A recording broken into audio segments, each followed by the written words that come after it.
हाय, आपके साथ मैं हूँ Surabhi Sharma. India TV YouTube channel subscribe करिए, बेल आइकन दबाएं।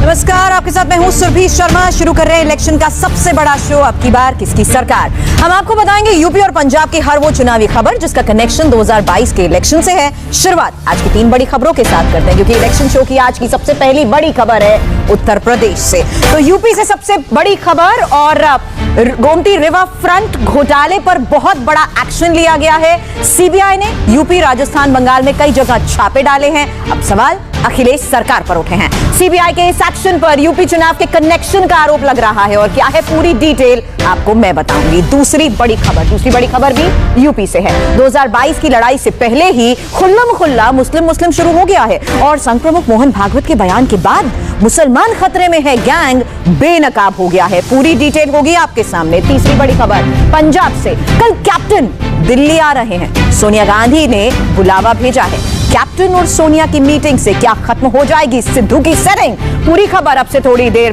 बाद। और आज हम शुरुआत यूपी की सबसे बड़ी खबर से कर रहे हैं। गोमती रिवर फ्रंट घोटाले में सीबीआई ने यह बड़ी कार्रवाई की है, और यूपी, बंगाल और राजस्थान में सीबीआई की छापेमारी को लेकर भी डिटेल हमारे पास है। करीब 42 जगहों पर सीबीआई ने एक साथ रेड की है। लखनऊ, नोएडा, गाजियाबाद से लेकर बुलंदशहर, रायबरेली और इटावा तक सीबीआई की रेड की खबर है, और आरोप है समाजवादी पार्टी की अखिलेश सरकार के दौरान गोमती रिवर फ्रंट घोटाले का।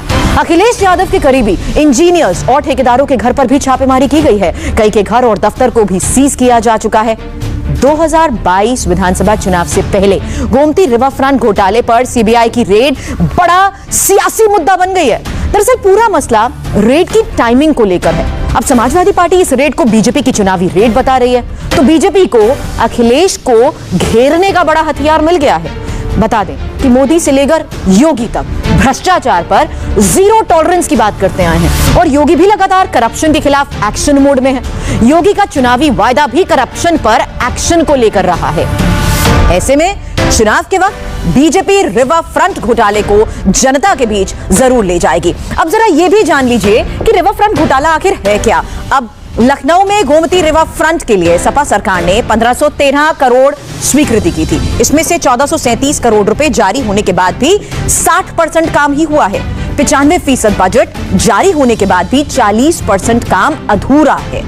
जब प्रदेश में योगी आदित्यनाथ की सरकार आई तो इसकी न्यायिक जांच शुरू हो गई, और आरोप है कि डिफॉल्टर कंपनी को ठेका देने के लिए टेंडर की शर्तों में बदलाव किया गया था। विदेशों से महंगा सामान खरीदा गया। चैनलाइजेशन के काम में भी घोटाला करने, नेताओं और अधिकारियों के विदेशी दौरे में फिजूल खर्ची करने सहित वित्तीय लेन देन में घोटाले के आरोप लगे हैं। इसके अलावा नक्शे के अनुसार काम ना होने का भी आरोप लग रहा है। पूरे प्रोजेक्ट में करीब 800 टेंडर निकाले गए थे, जिसका अधिकार चीफ इंजीनियर को दे दिया गया था। मई 2017 में रिटायर्ड जज आलोक कुमार सिंह की अध्यक्षता में कराई गई न्यायिक जांच में कई खामियां भी उजागर हुई। इसके बाद रिपोर्ट के आधार पर ही योगी सरकार ने सीबीआई जांच की सिफारिश की थी। अब रिवर फ्रंट घोटाले में सीबीआई ने जो एक्शन लिया है वो डिटेल भी आपके सामने। आपको बता दें, इसमें 190 लोगों के खिलाफ एफआईआर दर्ज है। 8 के खिलाफ आपराधिक केसेस भी दर्ज हो चुके हैं। सीबीआई और ईडी मुकदमा दर्ज कर जांच भी कर रही है।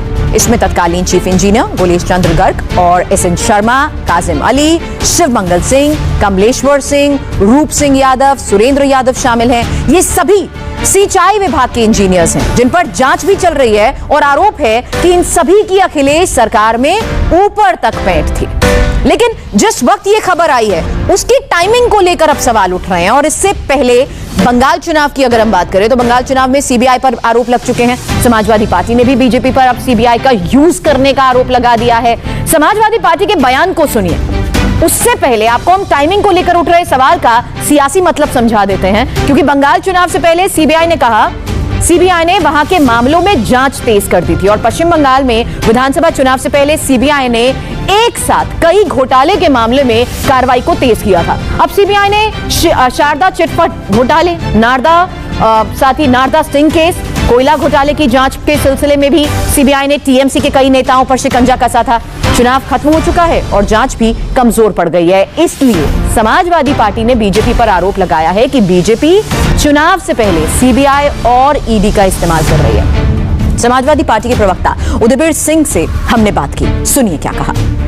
अगर कहीं कोई शिकायत है उस जांच का समाजवादी पार्टी समर्थन करती है और जांच होनी चाहिए, लेकिन जो टाइमिंग है और ईडी और सीबीआई की जो साख है कि जहाँ भी राजनीतिक संकट होता है, कहीं चुनाव होता है, वहाँ ईडी सीबीआई पहुँच जाती है।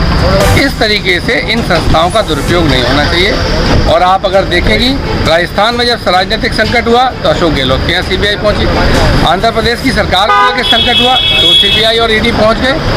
तो हमारा मानना है जो अगर कोई शिकायतें हैं तो उसकी जांच हो, लेकिन संस्थाओं को जेबी संस्थाएं नहीं बनाया जाना चाहिए। समाजवादी पार्टी रेड के पीछे की पूरी स्क्रिप्ट को बीजेपी की लिखी बता रही है, लेकिन इस मुद्दे पर यूपी सरकार के मंत्री सिद्धार्थनाथ सिंह ने जो कहा उससे तो साफ हो गया है कि इस बार यूपी विधानसभा चुनाव में रिवर फ्रंट घोटालों को बीजेपी फुल यूज करने वाली है। सुनिए क्या कहा सिद्धार्थनाथ सिंह ने।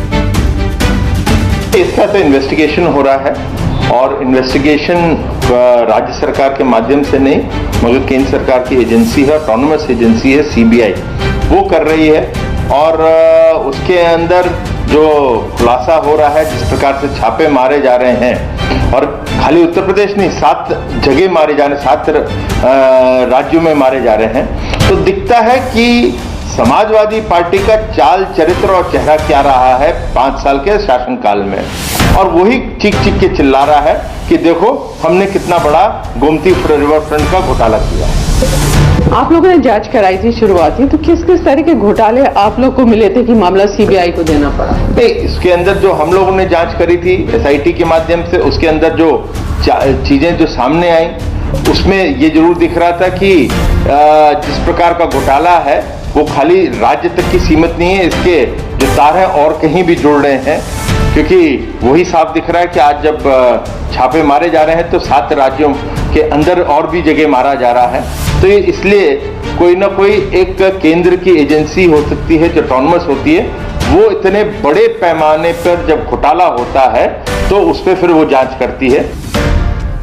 दूसरी बड़ी खबर भी यूपी से है, जिसकी आज सबसे ज्यादा चर्चा है। 2022 विधानसभा चुनाव में अभी वक्त है, लेकिन चुनाव किन किन मुद्दों पर लड़ा जाएगा उसका ट्रेलर दिखना शुरू हो गया है।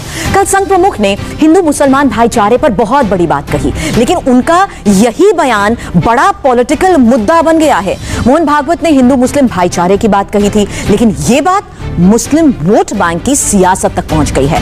मायावती और ओवैसी को भागवत का बयान सबसे ज्यादा नागवार गुजरा है, और भाईचारे की बात हजम क्यों नहीं हो रही है, इसका मुस्लिम वोट बैंक से क्या कनेक्शन है, आपको बताएंगे। पहले ओवैसी ने क्या कहा, ये सुन लीजिए।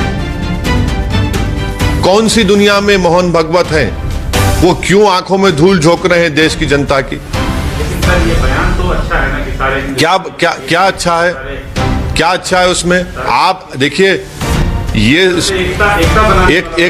एकता बना रहे हैं आप कब से एकता बना रहे हैं?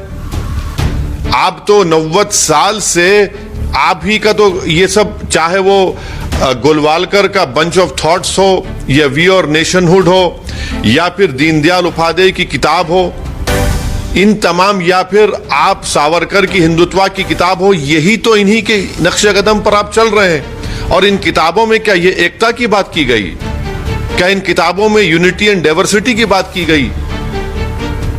एकता की बात भारत का संविधान करता है, हिंदुत्व नहीं करता है।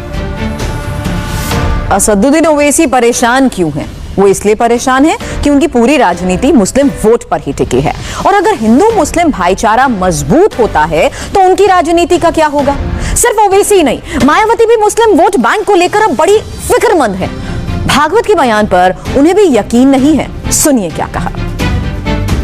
आरएसएस के सहयोग व समर्थन के बिना बीजेपी का अस्तित्व कुछ भी नहीं है। फिर भी आरएसएस अपनी कही गई बातों को बीजेपी व इनकी सरकारों से लागू क्यों नहीं करवा पा रही है, जो इन्होंने कल बातें कही हैं। इसलिए इससे ये स्पष्ट होता है कि आरएसएस की कथनी व करनी में काफ़ी जमीन आसमान का अंतर है। खासकर जातिवाद, सांप्रदायिक व धार्मिकता आदि के मामले में ये लोग जो कहते हैं करते ठीक उसका उल्टा है। अब मेरा यही कहना है कि आरएसएस प्रमुख का कल दिया गया ताज़ा बयान वास्तव में लोगों को न केवल अविश्वसनीय लगता है बल्कि मुंह में राम बगल में छुरी ही ज़्यादा लगता है। तो इसके पीछे हमें इनका राजनीतिक स्वार्थ कुछ ज़्यादा नज़र आ रहा है और ऐसा लगता है कि इसे अब ये देश के कुछ राज्यों में होने वाले आगामी विधानसभा चुनाव में अपनी कमजोरियों पर पर्दा डालने के लिए राजनीतिक रंग देना चाहते हैं। अब जिस बयान पर इतनी कंट्रोवर्सी हो रही है उस बयान को भी पूरा सुनिए और समझने की कोशिश कीजिए कि ओवैसी और मायावती की प्रतिक्रिया कितनी सही है। हम समान पूर्वजों के वंशज हैं। अब ये विज्ञान से भी सिद्ध हो चुका है। 40,000 साल पूर्व से हम भारत के सब लोगों का डीएनए, सब लोगों का निरपवाह डीएनए समान है।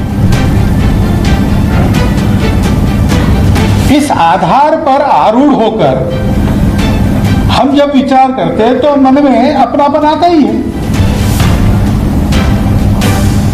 उस अपनेपन के आधार पर एकता होती है, राजनीति के आधार पर नहीं होती। और संघ पहले से ऐसा मानता है।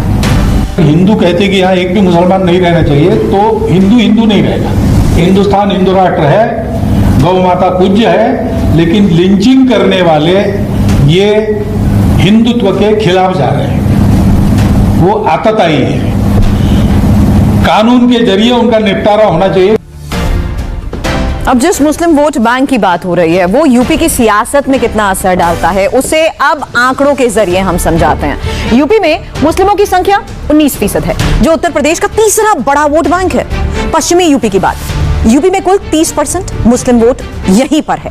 इसमें भी मेरठ, मुजफ्फरनगर, कैराना, सहारनपुर और बिजनौर में मुस्लिमों की संख्या देखिए तो करीब 35% के पास है।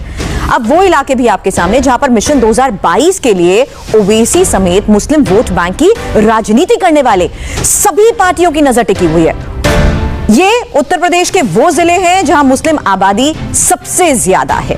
मुरादाबाद 51%, रामपुर 50%, बिजनौर 43%, सहारनपुर इसके बाद 42%, शामली 42%, मुजफ्फरनगर 41%, अमरोहा 41%, बलरामपुर 37%, मेरठ 34% और बहराइच 34%। भागवत के बयान के बाद जो मुस्लिम वोट बैंक को लेकर बहस छिड़ी है उस पर बीजेपी की तरफ से प्रतिक्रिया आई है।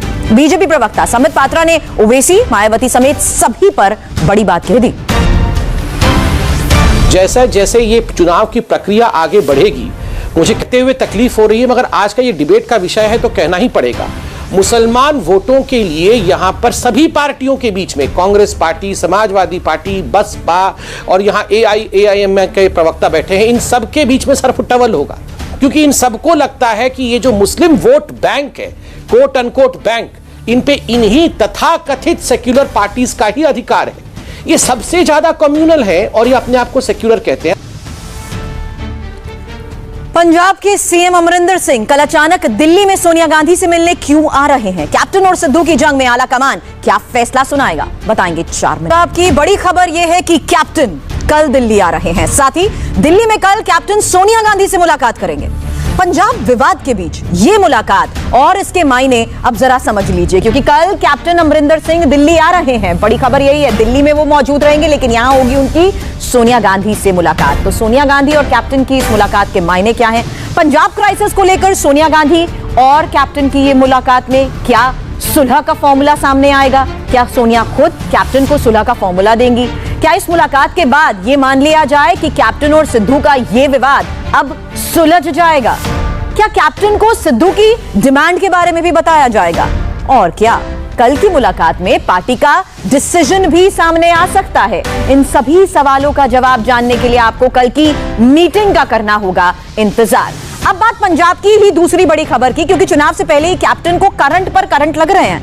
अब की बार ये झटका बीजेपी ने दिया है। अब तस्वीरें आपके सामने, ये तस्वीरें हैं आपके सामने। बीजेपी के युवा मोर्चा ने किस तरह से कैप्टन सरकार के खिलाफ ड्रग्स के अवैध कारोबार पर लगाम ना लगा पाने के खिलाफ चंडीगढ़ में प्रदर्शन किया। बीजेपी ने आरोप लगाया कि राज्य में ड्रग्स के अवैध कारोबार के खिलाफ हो रहा है और सीएम पंजाब को नशे के सौदागरों के हाथों उन्होंने बेच रखा है। बीजेपी की युवा मोर्चा के ये कार्यकर्ता हैं। कैप्टन अमरिंदर सिंह के घर के बाहर हो रहे प्रदर्शन की ये तस्वीर आपके सामने, जहां पुलिस ने बैरिकेडिंग कर रखी थी, लेकिन हंगामा इस कदर बढ़ गया कि यहां पुलिस को वाटर कैनन का इस्तेमाल करना पड़ा। सेक्टर 17 की ये तस्वीरें हैं, जहां पुलिस और बीजेपी युवा मोर्चा के कार्यकर्ताओं के बीच घंटों इसी तरह से झड़प होती रही और इस झड़प में पुलिस ने वाटर कैनन का इस्तेमाल किया। तस्वीर आपके सामने, बैरिकेडिंग कर रखी थी और इस झड़प में एक महिला एएसआई के घायल होने की भी खबर सामने आई है। अब 2022 के चुनाव से पहले यह मुद्दा इसलिए भी गर्म हो रहा है कि 2017 में सरकार बनने के बाद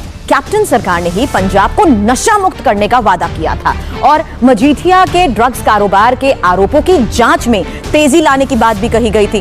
कांग्रेस के भीतर से भी ड्रग्स पर एक्शन न लेने पर अब सवाल खड़े हुए थे। आम आदमी पार्टी भी कैप्टन सरकार को ड्रग्स के मुद्दे पर घिर चुकी है और अब बीजेपी ने भी चुनाव से पहले इस मुद्दे को उठा दिया है। अब जरा यह भी जान लीजिए कि पंजाब में कितना फैल चुका है ड्रग्स का ये अवैध कारोबार। पंजाब की बात आपके सामने है, जहां 9 लाख लोग ड्रग्स लेते हैं, 3.5 लाख लोग एडिक्टेड हैं। प्रदेश में नशे से या इससे होने वाली बीमारी में सबसे ज्यादा युवा शिकंजे में हैं और बीमारी से हर महीने 112 लोगों की जान जाती है, हर महीने 112 लोगों की मौत। पंजाब में चुनाव से पहले कांग्रेस की कलह थमने का नाम नहीं ले रही है।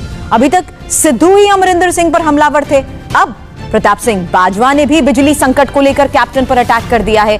बाजवा ने कहा कि बिजली समझौते पर पुनर्विचार का फैसला देर से लिया गया है। बाजवा ने कहा कि कैप्टन के पास बिजली पर फैसला लेने के लिए 4 साल थे, लेकिन सरकार ने अनदेखी कर दी। बाजवा ने मांग की है कि पंजाब सरकार सभी को 300 यूनिट बिजली फ्री दे। पंजाब में कैप्टन वर्सेस सिद्धू के सियासी वर्चस्व के बीच जिस खबर की आज सबसे बड़ी चर्चा है, प्रधानमंत्री मोदी की टीम में किस किस को और मिलेगी जगह। बुधवार को होने वाले मंत्रिमंडल विस्तार पर देखिए हकीकत क्या है, सौरभ शर्मा के साथ इस ब्रेक के बाद।